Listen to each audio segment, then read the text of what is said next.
Welcome, everyone. We are so excited that you've chosen to join us this evening for our Form Your Future FAFSA Ready, Set, Go virtual event. This evening is designed to help you learn more about the benefits of completing your 2021-2022 free application for federal student aid, also known as the FAFSA. During tonight's event, you will receive financial aid guidance and you'll be invited to ask some questions. Please note that today's event, including the Q&A, is being recorded, so be mindful of your virtual presence and privacy. When you type a question in the Q&A, it will be visible only to those who are screening questions unless they share it with the group. You can like questions that you'd also be interested in hearing the answers for. Liking questions will increase the chance of those questions being brought forward for further discussion. As you may have seen on your Form Your Future postcard or on the website, we're having a scholarship drawing after this evening's event. For the scholarship drawing, make sure that you do the following. Sign in by sending a private message now with your name, email, and partner school you're interested in receiving a scholarship from. And that would be FSCJ, UNF, or both. And put that in the Q&A. Again, your name, email, and partner school you're interested in receiving a scholarship from, and that's FSCJ, UNF, or both in the Q&A. Only registered attendees will be eligible for the scholarships drawings by FSCJ and UNF. And the drawings will take place after tonight's event and winners will be notified. So now that we have completed some housekeeping, I'd like to introduce myself and my colleagues in our shared work. I'm Julie Hindle. I'm the Director of Workforce Development at JAX USA Partnership. And I have to tell you that our region's employers are looking for talented individuals, and obtaining a college degree or a certificate is a very important step in becoming a valued member of our region's workforce. And by 2030, 60% of jobs are going to require some kind of post-secondary credential. Today, I'm joined by our partners in our shared work, and that includes City Year, Duval County Public Schools, Florida State College at Jacksonville, EarnUp, the University of North Florida, and Nassau County School District. Each of these organizations has so much opportunity to offer you. And at this time, each of our partners are going to introduce themselves. Good evening, everyone. Thank you so much for joining us tonight. My name is Tom Karen, and I proudly serve with City Year here in Jacksonville, and I look forward to sharing more information about grants and scholarships and how you can apply.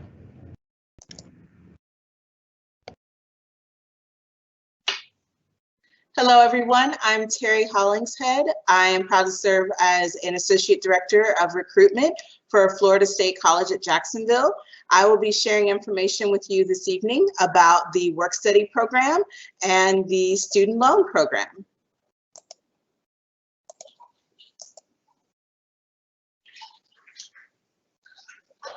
Good evening, everybody, and welcome, and thanks for joining us for Form Your Future. My name is Jennifer Walls.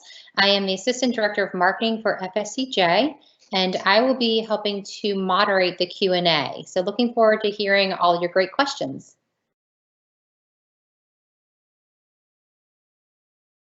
Good evening, everyone. My name is LaConya Connor, and I'm a district specialist with the School Counseling Department with Duval County Public Schools. And I'm going to be here to discuss Bright Futures eligibility and application process. Good evening, everybody. My name is Jackie Coyne, and I'm Associate Director of Student Recruitment at FSCJ. I'm going to share a wonderful resource with you tonight called FATV, or Financial Aid TV. Thank you so much for coming.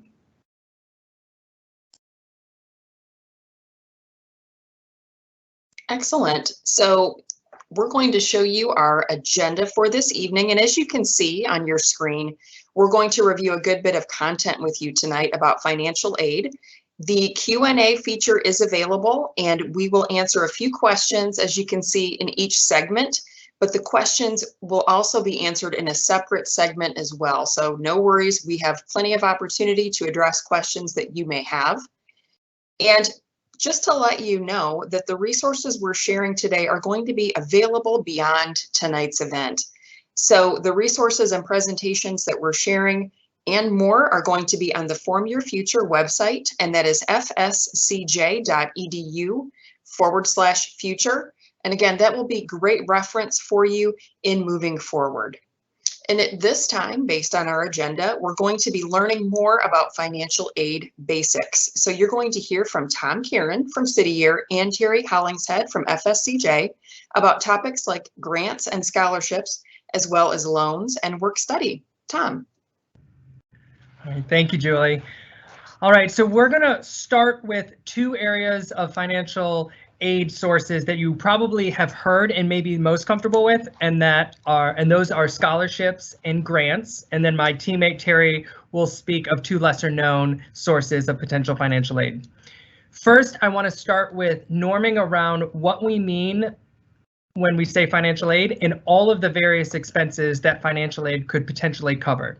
So financial aid is more than just tuition and fees. It also includes books and supplies that you will need to be a successful student, transportation to arrive to and from your institution of choice, housing, as well as personal expenses. We know that it is important that you are a whole person to be the best student that you can be. So when you are looking at the cost of attendance at any institution, you want to be taking into account all of those 5 categories and applying for financial aid sources that will help cover the total cost of attendance. In order to qualify for federal student aid and many other sources, there's a list of things that you're going to just need to check off and be prepared for. So serving as a being a US citizen or permanent resident, having a valid social security number, if you are a male between the ages of 18 and 25, being registered with the Selective Service, being a high school graduate or GED holder, having completed the financial aid, participating in a financial aid eligible program, so knowing that you're going to be attending an institution and using the financial aid that you receive for a specific degree. And for some grants and scholarships, they may be multi-year, which is great. In order to continue to unlock those annual installments of support, you do need to maintain satisfactory academic progress. So that is just ensuring that you are regularly attending and receiving passing grades for those courses. So as I mentioned, we will be focusing on the right side of the grants and scholarships, and these are 4 areas for which you can unlock financial aid to support your education. So to start with grants, of the most well-known are the federal Pell Grants, which are valued on an annualized basis. They do increase, but for the next school year, it is $6,345. In order to unlock your eligibility for a federal Pell Grant, it is critical and required that you complete the FAFSA form, which is why we're all here tonight. Additionally, there may be other need-based opportunities, including the FSEOG, which would be $1 in addition to the Pell Grant. There are also state grants and institutional grants from the individual schools you might be applying to that you can be considered for after you complete the FAFSA form. So we cannot stress enough the importance of filling out the FAFSA form so that you are aware of all of the various opportunities that can be contributing towards your cost of attendance. Of the most common things you've probably heard about are scholarships. These can be sponsored by the institutions that you're applying to. They may be state, local, or civic organizations or other local or national companies that are sponsoring students as they are procuring their degrees. They have a variety of ways of acquiring these. So grants are need-based, again, unlocked by the FAFSA form. Scholarships can range from specifically aligned to the academic course that you're interested in studying. Again, another need-based opportunity, talent-based. If you're a vocalist or an artist, there are scholarships available that you can explore. And then lastly, a lesser known one, which are service-based opportunities, including service with AmeriCorps, for example, City Year, where you commit to doing a year of service, and in exchange for your time at the end of that service year, you qualify for a scholarship also valued at the value of the Pell Grant. So you can actually complement both the Pell Grant and your service year award to pay for scholarships. The important thing that I want to point out here, while you're looking at these 4 websites that we recommend, is that be aware that if you are asked to pay to apply for a scholarship or grant, it is probably a scam. You should not pay to apply. So I just want to reiterate that. The 4 websites listed on the page, finaid.com, FastWeb, College Board, and scholarships.com, are all great sources, in addition to searching the financial aid websites of the institutions that you are applying to. Again, there should be no cost to apply. And with that, I'm going to pass it to my teammate, Terry Hollings. Thanks, Tom.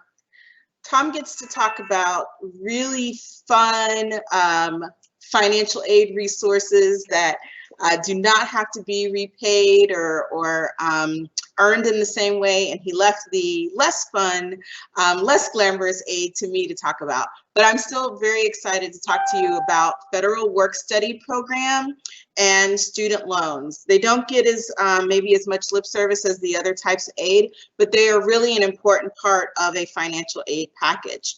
So federal work-study programs, if you have visited a college campus and you've seen a student working in a bookstore, or a student working in the library, or a student working even in the athletic ticket office of major universities, or in a marketing office or IT department, you've probably encountered someone who is taking advantage of the federal work-study program. And what that is it is a need-based form of aid that is available through completing the free application for federal student aid, known as the FAFSA, and it becomes part of your aid package.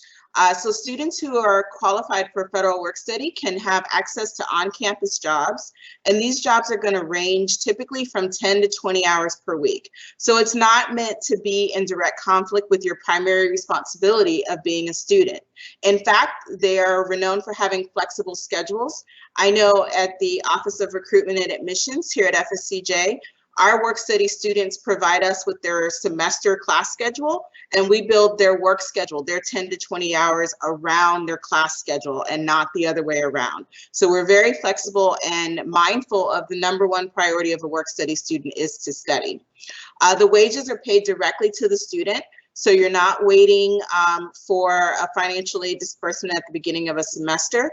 Work-study students, at least at FSCJ, are paid on the same bi-monthly and schedule as other employees. So it does come to you on a schedule where, hey, I need to buy groceries this week. I'm getting paid on Friday, or I'm getting paid on a certain date. So you have that benefit.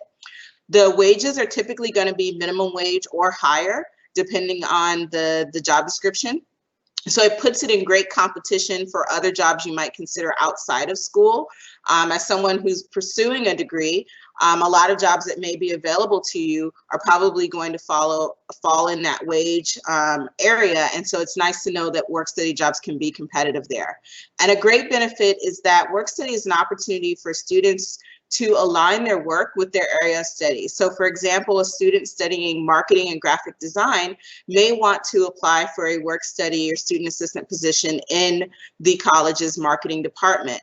I've had some fantastic IT student workers teach me a thing or two because they're in school in IT, but they're also working a work study job in our IT department. It's a great way to gain the experience for what you're studying. And it's not uncommon, at least at Florida State College at Jacksonville, to see a student become a full-time employee of the college after they graduate due to the experience they've gained from being a work-study student. One benefit that I cannot stress enough about the work-study program is because it is need-based, and we know that the financial aid application is going to look at household income. When you get a work-study job, the wages you earn this year do not get added to your household income when you reapply for aid next year. So your parents have a job, you have a job, but if that job is work study, you don't have to add your income to the total household income. Whereas if you get a job at the local grocery store or at the local restaurant, when you reapply in your sophomore, junior, senior year, you would need to add the income of a non-work study job to the income of your parents to determine how much household income is and what they eligible need you might qualify for. So good facts to keep in mind about work study. Financial aid loans are the other option that I want to speak with you about and let you know that there are different types of loans. So the federal financial aid loan program is right now under what's called the direct loan. And there are two types, subsidized and unsubsidized. If that vocabulary is unfamiliar to you, don't worry. It simply means that under subsidized, your interest is either covered or not accruing while you're in school. And on unsubsidized, you do accrue interest annually even while you are in school. So those are the two different types that can be received. There's also a loan that you may see depending on the college called a federal Perkins loan, which has a fixed interest rate throughout your college time and has a different what's called forbearance period. Usually you begin repayment about 9 months after you graduate. Depending on the cost of attendance, some schools will encourage parents to take out additional loans to help with the cost, and those are called Parent Loan for Undergraduate Studies or PLUS loan. And again, there's always the opportunity for individuals to apply for private loans. Whereas the federal loan program is not credit-based, private loans would be. So if you go to your local bank or your local credit union, they would pull your credit to determine your loan terms. Under the federal financial aid programs, it is not credit-based. How you apply for aid is really getting all your documents together. So making sure you know or have handy your social security number for both the student and the parent, a driver's license if you have one, alien registration number if it applies, and your 2019 tax returns and W-2s. If you are the student but you worked during the 2019 year, you'll want to have your tax return and or W-2 available in addition to your parents. Also, records of untaxed income such as child support would be good to have on hand, as there are a couple questions about that on the application itself. The free application for federal student aid, you've heard mentioned a couple times this evening, often by its abbreviation of FAFSA. The things you want to know are that the website for it is fsaid.ed.gov to request an ID so that you can sign your application. And the website itself to complete the application is studentaid.gov. Both of these websites end in .gov, and we want to make sure that you're never on the internet Googling FAFSA and ending up on a .com website. Just as Tom mentioned, you should never pay for a scholarship. You also do not have to pay to complete a free application for federal student aid, as that first F in FAFSA stands for free. Additional resources that could be helpful for you to take note of, again, is that website studentaid.gov, has info about all the aid programs, links to scholarships and college searches, as well as a 1-800 number for federal financial aid assistance and help with the FAFSA. So I'll leave that screen up for a moment. If you want to take that information down or if we want to put it in the chat, and then I'll pass it over to Ms. Walls, who's been taking a look at the Q&A questions. Thanks so much, Terry and Tom, for the great presentation. We do have a few questions coming in through the Q&A, so we've got room for 3 currently, but we do have opportunity for additional Q&A as we move through the event. The first question we have is, who completes the FAFSA, the student or the parent? I'll take that question, Jen.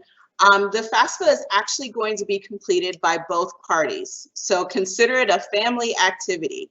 About half of the application is going to ask questions directly about the student.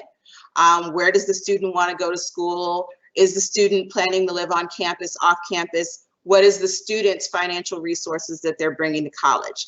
The second part, if that student is not a full-fledged active duty military or married adult with children of their own, or not 25 years or older, they're going to want parent information, and that's because they want to see what resources the parent might have to contribute to that education. So you're going to see questions about household income, as well as the number of members in the household and the number of members in that household attending college, so that they can try to calculate a reasonable financial need score for the student. So the answer to that question is both the student and the parent will need to complete the FAFSA as a joint activity.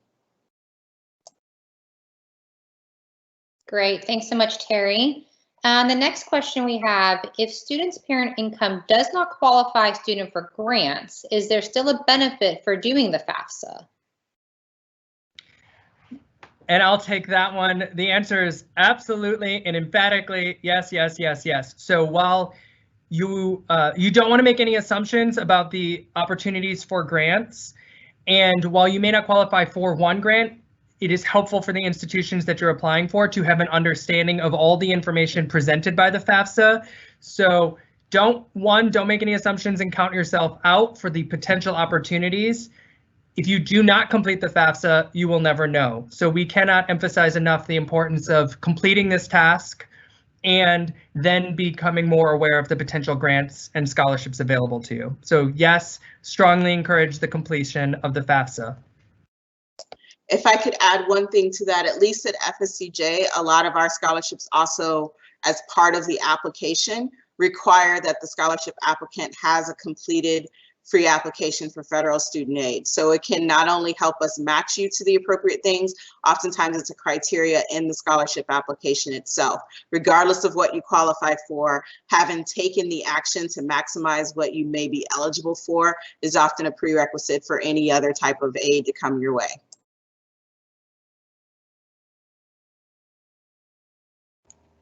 Thanks so much, Terry and Tom. Appreciate that. We've got time for one more question. Let's see. We've got one here that says, how much does a parent have to make to get accepted by FAFSA? I'll take that one. There is no income cap on a parent submitting for the free application for federal student aid. Your student will find it difficult to access the different types of aid, grants, work study, loans, scholarships without completing the application. So no matter what the parent income is, there is no cap for doing the free application for federal student aid. In terms of what kind of aid that application will return based on the parent income, I don't know by heart the income dollars for qualifying for need-based aid, because it's a calculation that also takes into account household size. So the best answer to that question is it's a free application. It takes only minutes. So we would encourage everyone, no matter your income, whether you think you make too little or too much, to complete the application, because it's an appropriate step for all income levels. Thanks so much, Terry. We appreciate that. So great questions coming into the Q&A. Keep them coming. We do, like I mentioned, have opportunity as we move through the event to address some of these additional questions. But now we are going to hear from LaKanya Connor with DCPS and Jackie Cloyne with FSCJ to learn more about financial aid resources. They are going to cover Financial Aid TV and the Florida Financial Aid and Bright Futures resources. Thank you, Jen. Good evening, everyone. The Florida Department of Education Office of Student Financial Assistance administers a variety of state-funded grants and scholarships to assist Florida students in the cost of their post-secondary education. Bright Futures is the state scholarship program here in Florida. This lottery-funded scholarship rewards students for their academic achievements during high school by providing funding for them to pursue their post-secondary educational and career goals in Florida. The Office of Student Financial Aid Assistance will begin evaluation of 2020 and 2021 high school seniors in late March. In order for a student to qualify for Bright Futures, a student must meet the following criteria. Complete the required coursework by the high school graduation date. Submit a Florida Financial Aid application, also known as the FFAA, and that is the state application, no later than August 31st, 2021.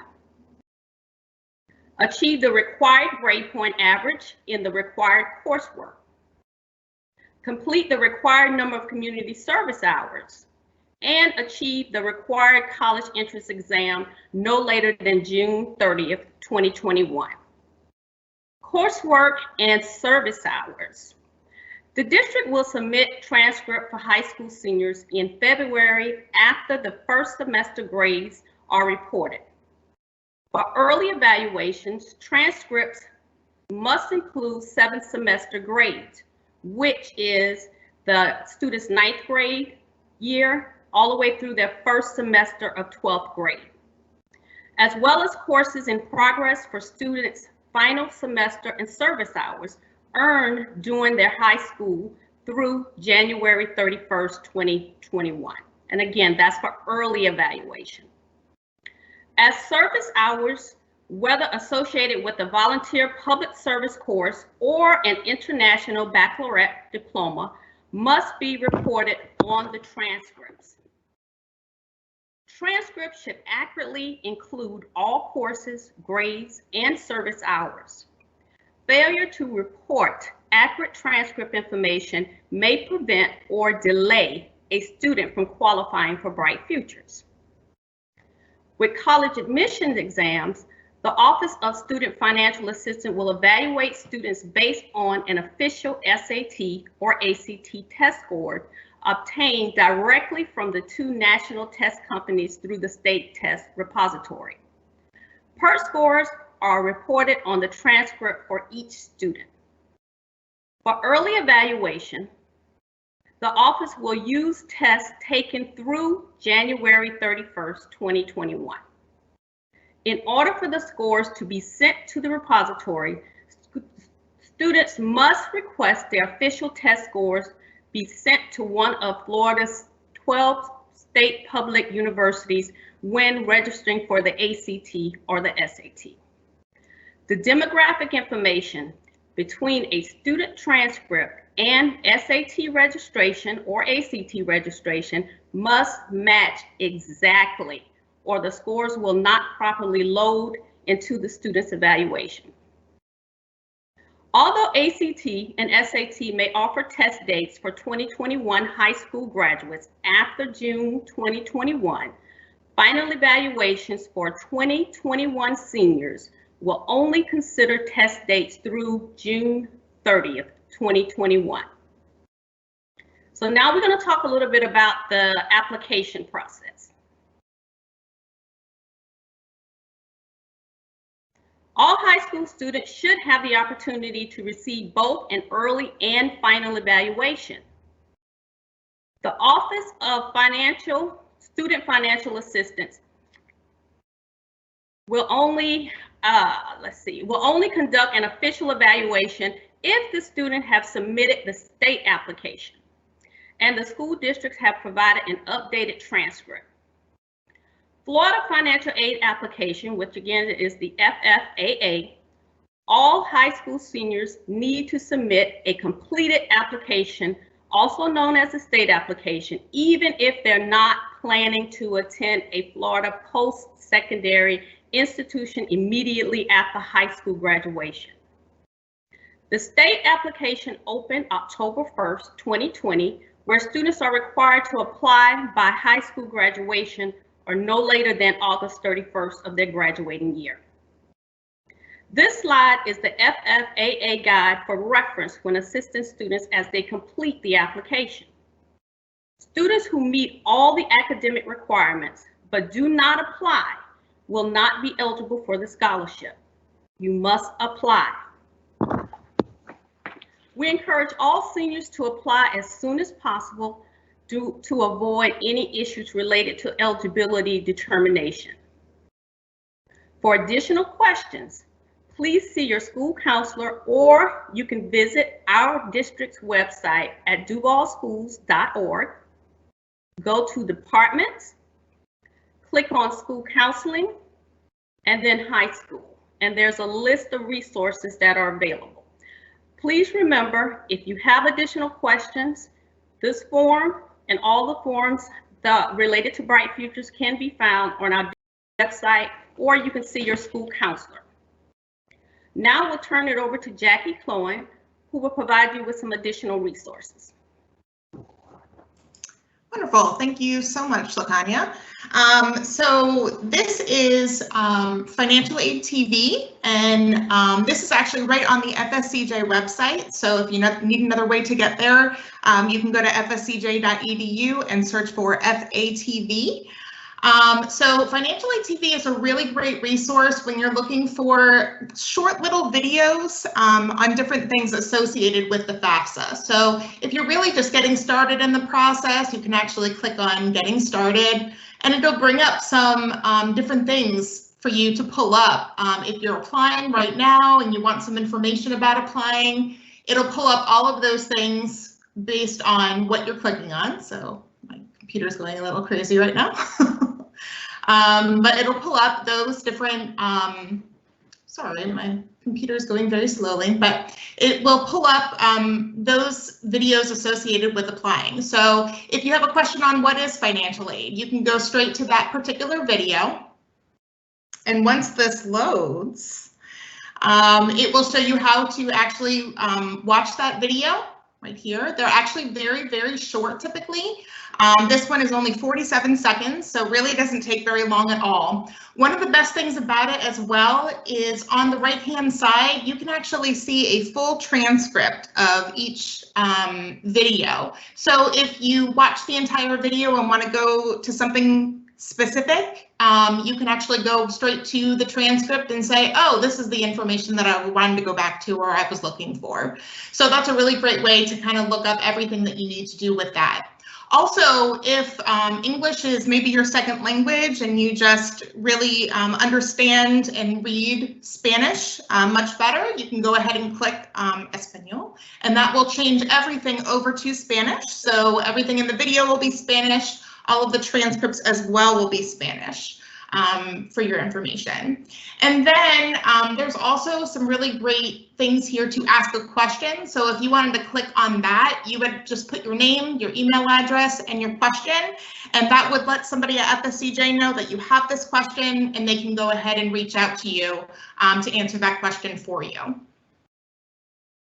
Also, Form Your Future, if you were on this particular webpage to actually join this particular live event, if you just scroll down, it's going to give you some really great FAFSA information straight here. So you'll see creating an FSA ID, which is the first step, obviously. That's going to be your way to e-sign the FAFSA. You'll have FAFSA school selection, FAFSA dependency status questions, FAFSA unable to provide parent information. I know some people might have questions about that. And then FAFSA parent demographics as well. So just some really great ways to get straight to the point on there with these resources. So thank you so much. And I'm going to head and turn it back over to Jennifer to see if there's any questions.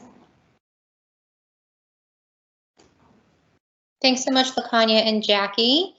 We do have a few questions, so I'm going to just go ahead and reference over to our Q&A. The first one we have is, how will Bright Futures look at scores when colleges are not taking ACT and SAT? So far as colleges not taking not administering the ACT or the SAT, we are not aware of that. The only change that I have been aware of are the essay scores that College Board recently said that they were not going to administer the college essay. So students have until June 2021 in order for them to still submit their test scores. So Bright Futures will be evaluating test scores as of now. So some of our students took tests their junior year, as well as some have already taken their test their senior year. So they are still evaluating. There have not been any legislative changes with assessments or community service at this time as far as Bright Futures. Thank you, LaKanya. Another question related to Bright Future. So it's not too late to apply for the Bright Future Scholarship if you meet requirements. And are there any exceptions with the service hours because of COVID? As of right now, there have not been any new legislative updates far as any waivers or as assessments for Bright Futures or for the community service hours. So information has been forwarded to school counselors in order for our students to do virtual opportunities to complete community service. A lot of our students have already submitted their community service hours because they've been working on them ever since the summer prior to their 9th grade year. So if you're still having difficulty obtaining those service hours, I would encourage you to see your school counselor. Sometimes we can put it on your schedule where you're actually assisting teachers during a period of time so you can obtain those community service hours. But we have forwarded information out to school counselors as we obtain them in order for our students to meet that community service requirement. Thank you. And our last Q&A for this particular section, where do we apply for the Florida financial aid application? You can go to I can actually post it for you all. I'll put it in the chat. But it's Florida Financial Aid. And I'll post it in the chat for everyone. Okay, great. Thanks so much, LaKanya. Okay, well, we've had some really great questions coming in. Now it is time to check back in onto the evening's agenda. Fantastic. And as you can see on your screen, we have additional opportunities for an open forum with Q&A. This can be any question that you have. It can engage any of our presenters this evening. So members of our planning team have been looking through that chat to bring forward some of the questions. So at this time, we're going to pull some of those questions and respond to them.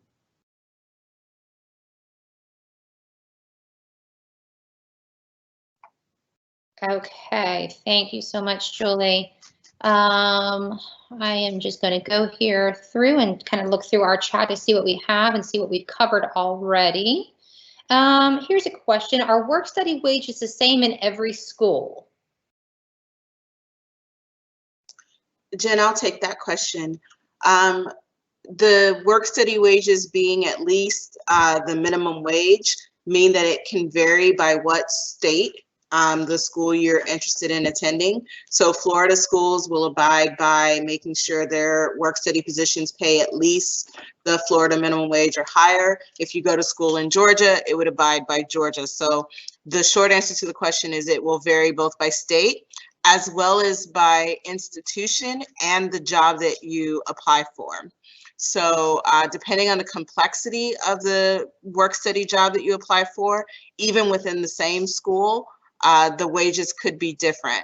So a student who takes a relatively low-skill work-study position, myself, my freshman year, I sold tickets for concerts at the ticket booth of a student center, not a taxing or challenging position. But then later I coordinated volunteer projects and I had a different wage. So it really depends on the position you accept, but that minimum wage will vary by the state that you are attending. Great, thanks so much, Terry. Next question that we have, how is total household income computed for student with divorced parents? I can take that question as well. Unless anybody on the other panelists are dying to tackle the deep financial aid questions. When they're calculating household income and parents are divorced, the student will choose one parent to be the filing parent on the FAFSA. They will typically default to the custodial parent or whichever parent is, according to the application, providing more than 50% of the maintenance costs of that student's living expenses and care. So if your parents are divorced, but you're living with mom and mom is paying more than 50%, then mom would be the person you would do the FAFSA under. If you are living with mom, but dad is paying for more than 50%, then you could go with dad, but you're going to choose one parent in that scenario. And the FAFSA asks that you pick the parent who's providing the most financial support for your care. If it's an even Stevens scenario, most typically is still you're going to choose one parent, and it will most often default to the parent you're living with the majority of the time in that 50-50 scenario. It's also a good indicator to think about who's filing you on your taxes. Not that that's a prerequisite question, but if you're ever selected for what's called verification, the financial aid application may ask for tax returns in support of what you put on the application. And it's always nice if whoever you said is providing the most of your support matches up when you are asked to turn in those tax returns.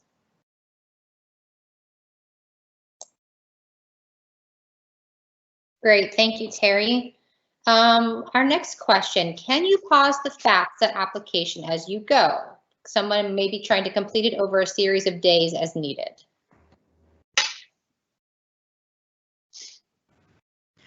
Yes, you can complete it at a different time. Just make sure that you are saving it. And then when you log back into the FAFSA system, you'll go back to where you ended off. So just make sure you save it before you exit out of it to go back to it. Great, thanks so much, Jackie. Another question that we have here in the Q&A, how much does a parent have to make to get accepted by FAFSA?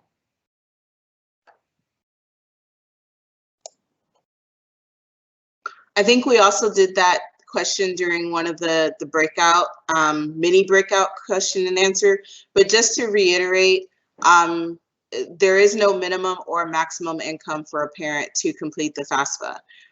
That income will be taken into conjunction with the household size and the number of household in college. So same equation, multiple different outcomes based on what those numbers could be. You could make what a lot of people could consider a large amount of money, but if you also have a large household, you could still end up with the same financial need score as someone with a smaller family making fewer wages, or if you have more students in college at the same time. So no minimum, no maximum, just a strong encouragement for all interested in federal financial aid support to complete the application and find out what they qualify for. Thank you for that clarification, Terry. Another question we have here, if you're an adoptee, are there additional scholarship opportunities and how do you claim or receive those opportunities? So there absolutely may be some scholarships as well. So not just, in filling out the FAFSA and seeing what eligibility there is there for those grants, but sometimes there are certain scholarships that has that as a requirement. So really that's just a nudge to go ahead and look for every opportunity out there and look at all those different scholarships. And if you do qualify in that way, absolutely apply for those.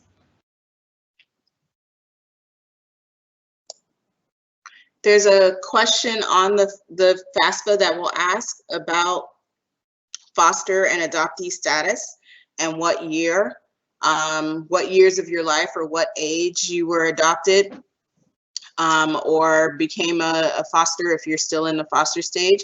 And those can open up different aid eligibility as well as depending on the state, sometimes there's state and institutional grants for adoptees or foster children, whichever part they're in the process. So it's good when the question comes up to answer it so that whatever school you're applying to can match your criteria on that to any available scholarships, grants or aids that qualify for it. And those scholarship websites that Tom mentioned to you earlier in the presentation, a lot of them will have you create a profile. It'll be everything from what are you interested in studying, what's your GPA, are you left-handed, are you a dependent of a military person, lots of different questions. Were you a Girl Scout? All kinds of different questions so that they can use that profile to match you to multiple legitimate scholarships. So it will ask if you are adopted or have ever been in a foster system as well. And again, can use those scholarship databases to match you to additional opportunities outside of the FAFSA or your institution of choice.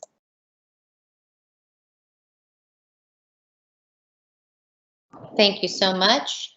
We have a question about Bright Futures. When should we try to have our volunteer hours completed by to turn in for Bright Futures? The beginning of senior year, end of junior year?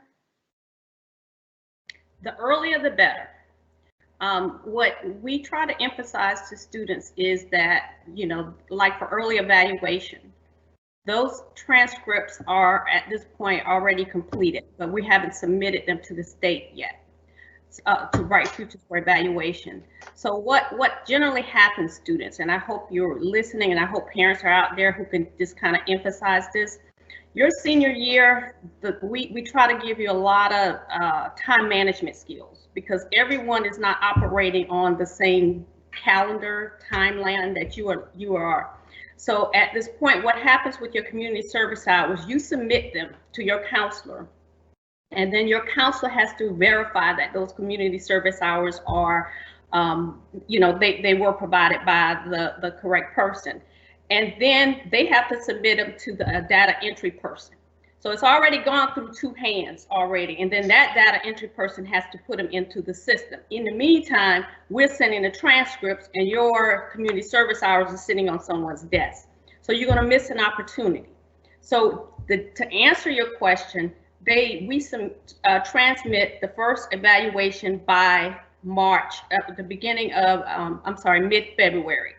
Once those transcripts are submitted, that's it for the early evaluation. The whole purpose of you getting locked in or submitting your transcript early and getting locked into Bright Futures is they can't take it away from you. So if your GPA drops, if something happens, whatever, you're locked in. Your scholarship can go up, but it will not go down. So we understand what happens. What happened last March?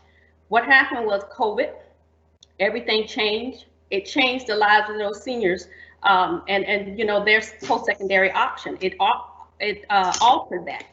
So we tell you to do things early because everyone is not sitting waiting to put in those community service hours. So you have until the end of your senior year to complete community service hours.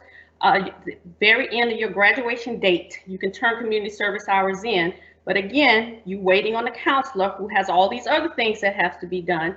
And then that person has to give them to someone else who again has to input those hours. So time is of the essence. If you finish them your 9th grade year, we have 9th graders who already have 400 hours. So I think that's why, you know, the state may be looking at the fact of not waiving these things, the assessment required, the volunteer hours as of yet, is because you've really had 4.5 years to get it done. Great, thanks so much, LaKanya. We have time for a few other questions. Additional one here is, how long after applying for the FAFSA do you get a response on status? So I'll go ahead and take that one.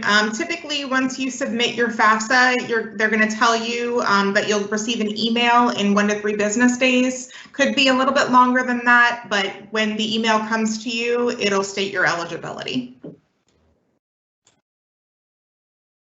Great, thanks so much, Jackie. Another question we have here regarding scholarships. Is it too late to apply for scholarships if I graduated in 2016? And I will take that one. Absolutely not. You can apply for scholarships as long as you are intending to attend college and use that scholarship for your education. So whether you are returning to college after a gap year, if you are taking a few years off, you've worked and then are going to college, or if you're attending and you're currently in school and looking at scholarships, you can apply for a scholarship at any time. Thank you for that question. Great, thanks so much, Tom. One additional question. Does it matter the age for grants? Because I'm an early graduate, so I'm not 18 yet. I'll take that question, Jen. It does not matter your age for applying to grants. What matters is your eligibility for receiving financial aid. So financial aid eligibility means that you meet the criteria to apply, that at the time or the aid year that you're applying for. So this application we're talking about is the 2021-2022 FAFSA. That's for students attending classes beginning or classes that will begin after July 1st of 2021 and run through June of 2022. So for the school year that you're applying, you must be a high school graduate. You must be enrolled in a financial aid eligible program. And of course, you must be financial aid eligible to receive grants. So your age does not play a part in that. Your graduation status of GED or high school grad plays a part. The only other criteria that could impact an individual's eligibility for grants on the surface level is if this is not your first time earning a 4-year degree. So if once you earn your first 4-year degree, you are no longer eligible for grants from the federal financial aid program. You would continue to be eligible for loans, but after the first time you earn a 4-year degree, you would not be eligible for grants anymore. So apply away.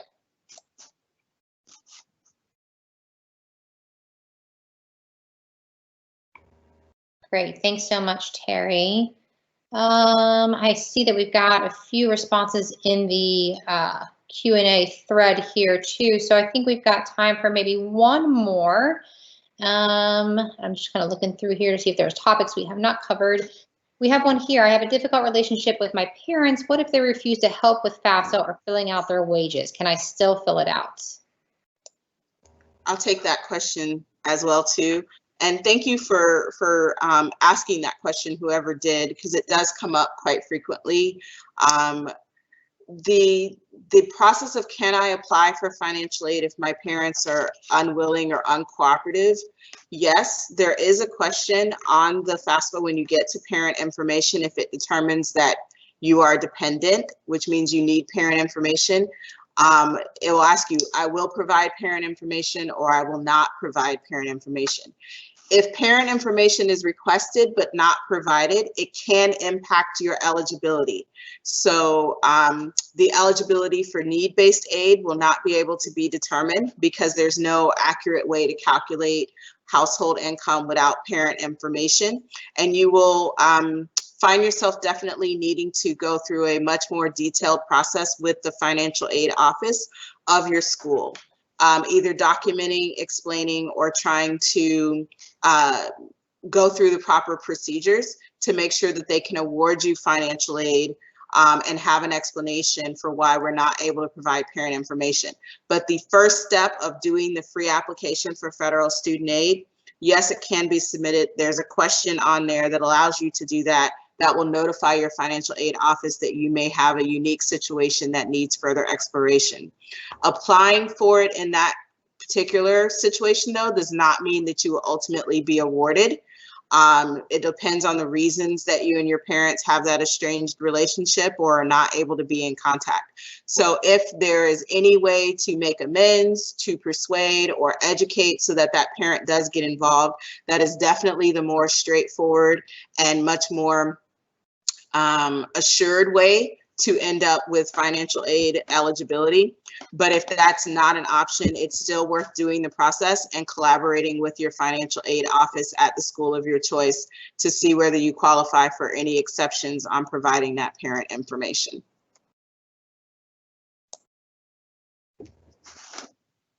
Great, thanks so much, Terry. And I believe we are at the time that we've got for our allotted Q&A. Thank you, everybody, for all the great questions. Those were absolutely fantastic questions, and I hope that the responses were very helpful to you as well. One thing that we want to do, as you see from your agenda, is to give you another opportunity to schedule a personal completion appointment so you can get this FAFSA knocked out. So at this time, we're going to learn a little bit more about that process. It's a Form Your Future FAFSA assistance appointment. And to share that with us, we've got Terry.